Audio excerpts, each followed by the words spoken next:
પણ એવું છે ને રાહુલભાઈ, એમને છે ને પહેલેથી જ બધાય શબ્દોમાં પેલા ચ લગાડવાની આદત છે અને આ બધાય છે ને સમજે છે ઊંધું. એટલે મારે તો રોજ ઉઠી અને આવા 2-5 જણા હારે લવ કરવી પડે ને સમજાવવું પડે છે. એટલે હું આમને ક્યાંય બહાર નથી કાઢતી.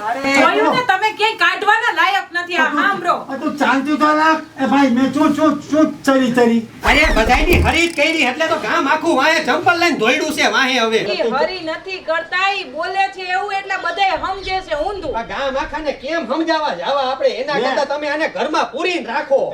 ચાઈને મેં શું કીધું? ઈ ચાઈને કાઈ નથી કીધું એટલે તો ચંપલ લઈને દોડી વાહે. મેં એમ કીધું ચલો.